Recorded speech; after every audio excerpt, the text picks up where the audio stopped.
there any way out of this? Seems all around. What about down? I don't know. Take her down. Maximum angle, maximum depth. Yes. Take her down. Maximum angle, maximum depth.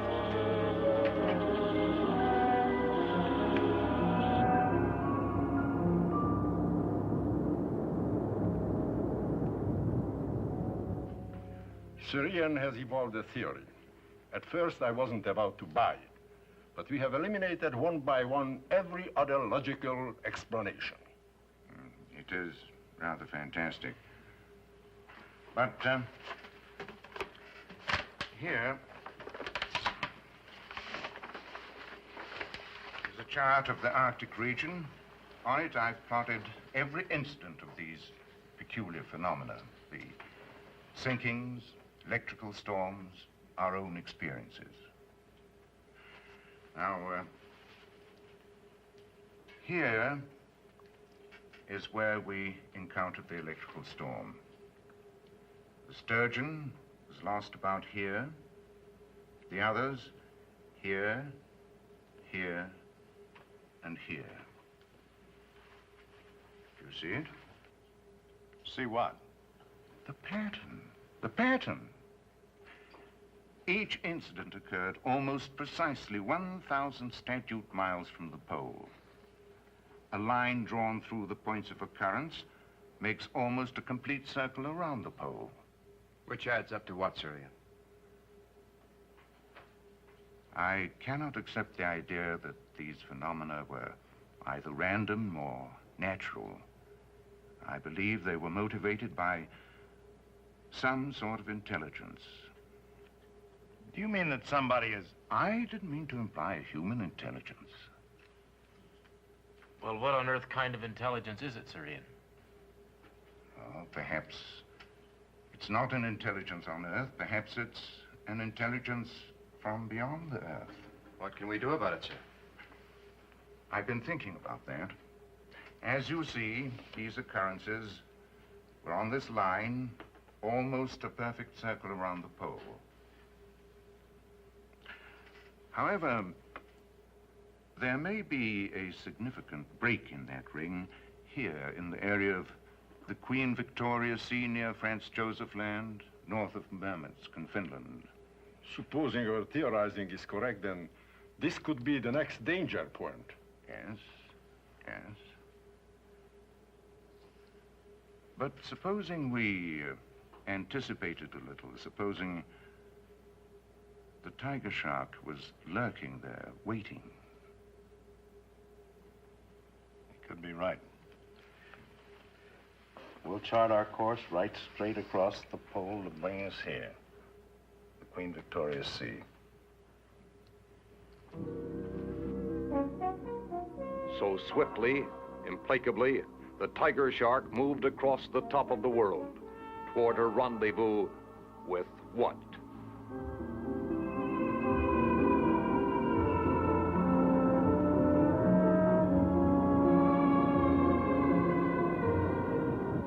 We've been running due south along the 30th degree of longitude. By my reckoning, we should be about here, just short of our planned position. And that should be... Just about the critical point if we're on the right track. Prepare to service flank speed. Prepare to surface. Flank speed.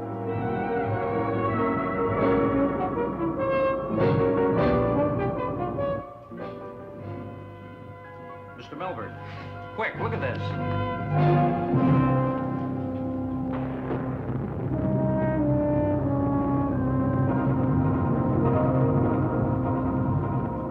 Skipper, reef!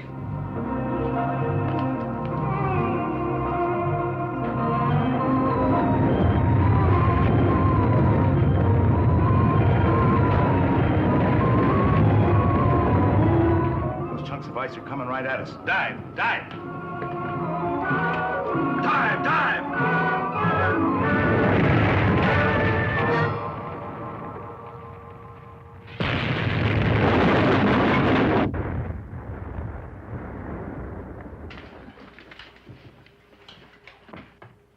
Determine extent of damage.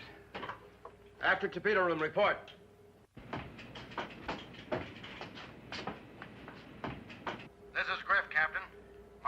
leak in overhead plates. Damage to main drive shaft housing. Forced a full stop. We're dead in the water. Captain?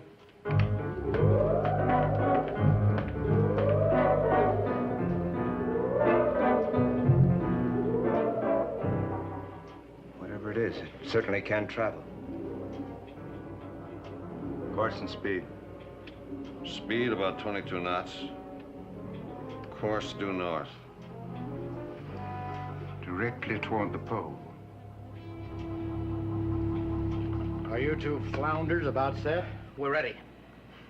Now try and remember you're not going out to rehearse a water ballet. We need a damage report. I never should have volunteered. If I had enough sense, I would have...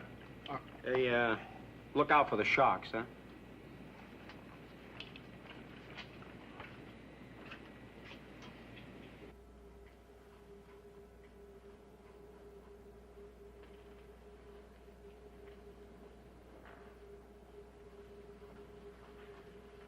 A pure oval shape with this cyclops-like eye or turret on top. I'd estimate its diameter at, 300 feet. No discernible orifices. The eye of Cyclops. What did you say, Sir? Just musing about our one-eyed adversary and the Homer legend. The Cyclopes were the sons of heaven who forged the thunderbolts thrown by Zeus. Our own Cyclops throws quite a thunderbolt itself.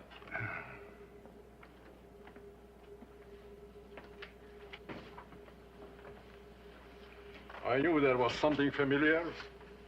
Take a look. This picture was taken by an amateur astronomer over New Mexico. I have had it since I served on the Air Force Evaluation Board for UFO reports. Unidentified flying objects. Then this is a flying saucer. That was the popular designation, yes. Weren't all the sightings in the sky, not underwater? This would explain why there were never any reports of landings. It's quite possible that whoever or whatever inhabits this craft is not a land creature at all, but some form of marine life. That would make our little green men actually little green fish. Undersea flying saucers. Excuse me, Skipper. Yeah, Griff? All internal repairs completed. And frogmen report exterior damage minor. Then we can get underway, huh? Right, sir. Dave, you plotted the course of Cyclops? Then that's our course. Where he goes, we go until we get him. Or perhaps until he gets us. So the tiger shark began relentlessly stalking her space enemy. Up to the pole, back to the Arctic Circle again and again. A week, a fortnight, a month.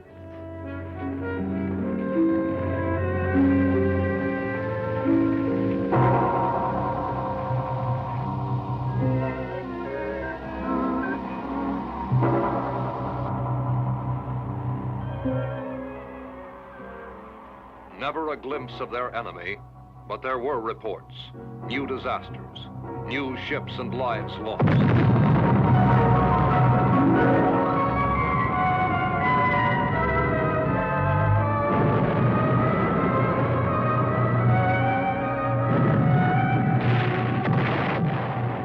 Invariably, the tiger shark made for the scene, only to arrive after Cyclops had left.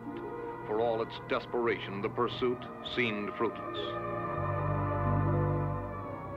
And then on July 3rd, Dr. Kent and Sir Ian held an urgent discussion with Reef and the skipper. Why does Cyclops invariably return to the pole between attacks? Never two in succession. Always away and back, away and back. We've asked ourselves that over and over 1,000 times. But answers are what we need, not more questions. We think now we have them. We took for granted his source of energy was nuclear. But suppose it isn't at all. What if it is magnetic? Yes. Yes. We harness energy on a small scale by cutting magnetic lines of force. Supposing Cyclops does it on a super scale. The North Pole is the positive end of the biggest magnet of all, the Earth itself. What you're getting at is that you think our saucer friend must return to the pole regularly to recharge his batteries. That may be oversimplifying it. But, Now, our present tactics are useless. But suppose we place ourselves between Cyclops and the pole. in such a way as to prevent him returning to the pole to, as you put it, recharge his batteries. If we are lucky enough to catch him with his power depleted. Then we polish him off with an atomic fish. We wait till the next report of trouble, and then we lie in wait for him, right in his path, and bushwhack him. Bushwhack? Yes, it's an American tactical expression. So, a change of tactics. Now, the Tiger Shark cruised almost over the North Pole, waiting for the radio report that would put the plan into effect. On July 13th, at 1600 hours, it came. We got it, Reef. Cyclops? Sounds like a distress signal from a small freighter between Ellesmere Island and Greenland. One Mayday, then nothing. Where's the skipper? Already in the con.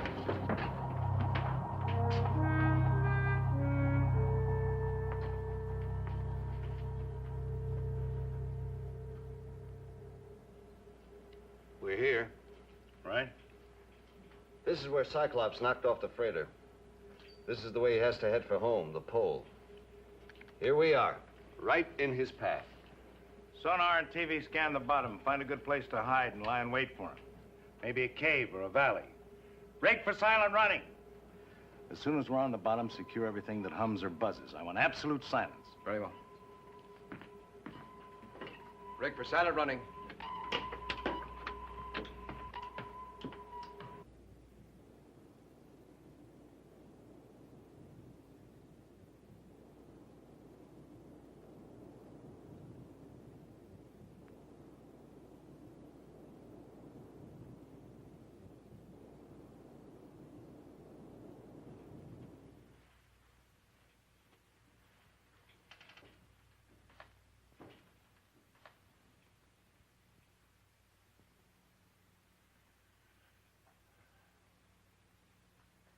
Hour upon hour, the Tiger Shark lay in its deep six ambush. The Arctic depths were as still and silent as an uninhabited world. And then, at 0600 hours,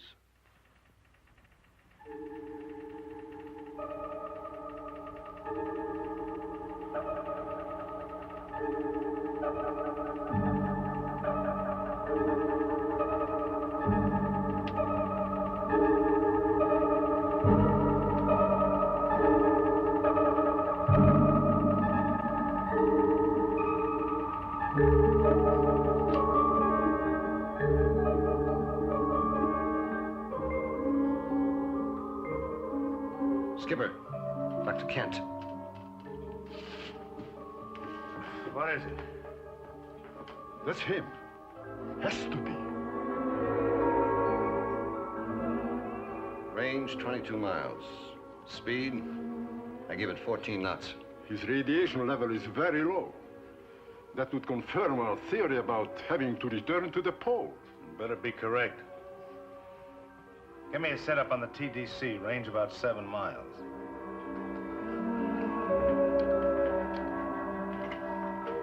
Reef, arm atomic warheads. Load tubes 1 and 2. Report to the con. Sounds like we mean business. Yeah. Griff, you arm number 2. I'll handle number 1.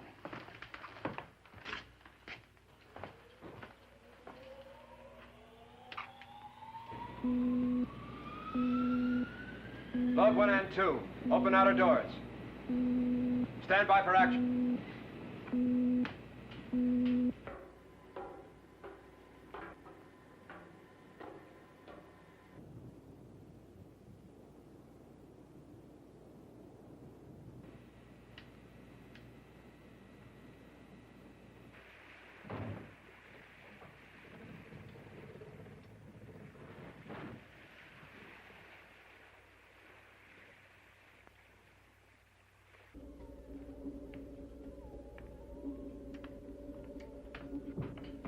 Range now 15 miles.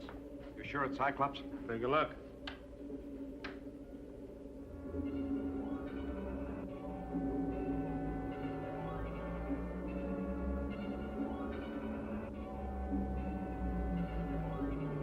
Range 14.5 miles.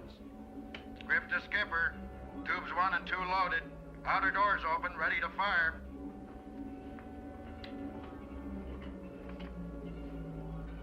Stand by.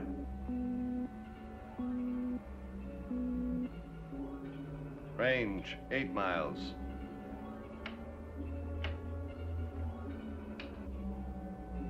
Range 7 3/4 miles.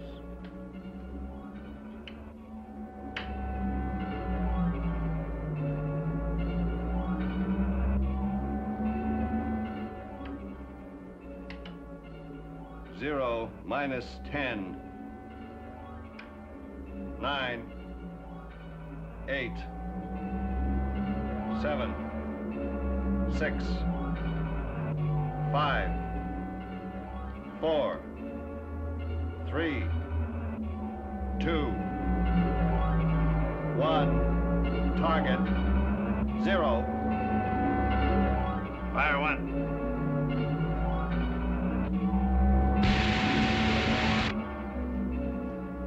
Number 1 fired. Fire 2.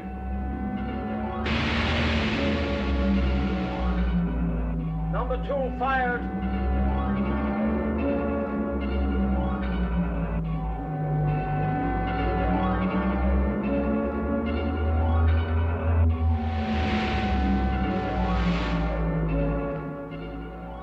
How are they running?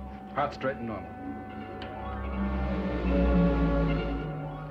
Number 1 missed. How could it? We're dead on the target with a homing fish.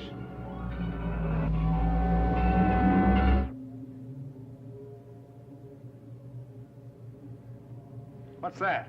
A massive jelly-like stuff came out of the thing and caught our torpedo. It must function like a degaussing field. We never get a torpedo through that. Maybe not a torpedo. Blow all main ballast tanks. Reactor room stand by.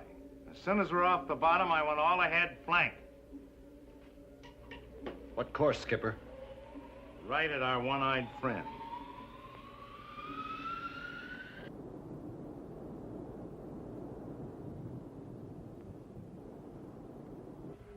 Right at him? That's what I said. But what can we accomplish? We can ram him. You've weighed the consequences, Captain. The lives involved. Doctor, I've weighed the destruction that the Cyclops has done already and what he'll do in the future unless we stop him right now. There must be some other means. What other means? If the tiger shark can't stop him, no power on Earth can.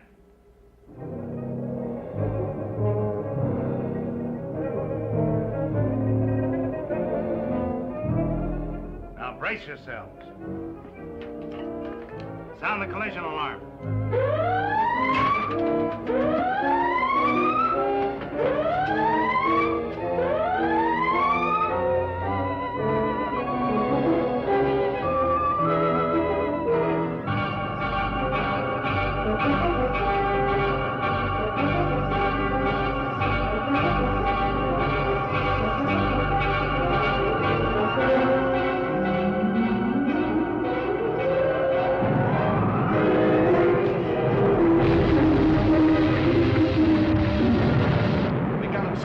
Drove right into him.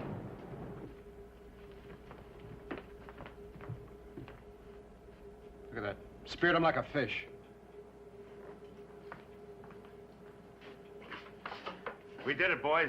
Dove right through the saucer's side. Reactor room, give me all reverse, full.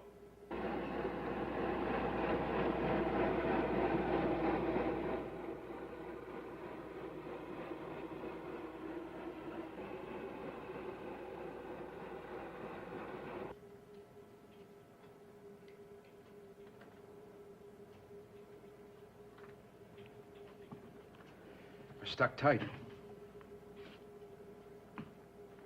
Skipper, take a look at this depth gauge. 180 fathoms. We can't be sinking that fast. It's our screw, Skipper. At our declination angle, running in reverse, they're pulling the Shark and Cyclops right to the bottom. at safe maximum depth already. Full stop. Full stop.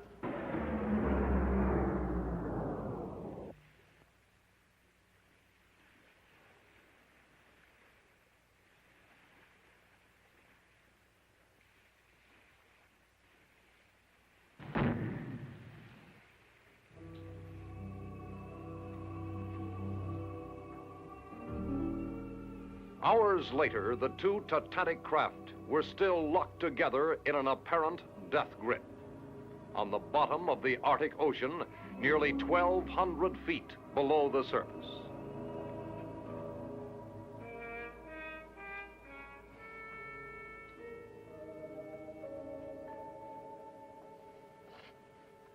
Well, anybody got any ideas? Anything's better than lying here. Suppose there's some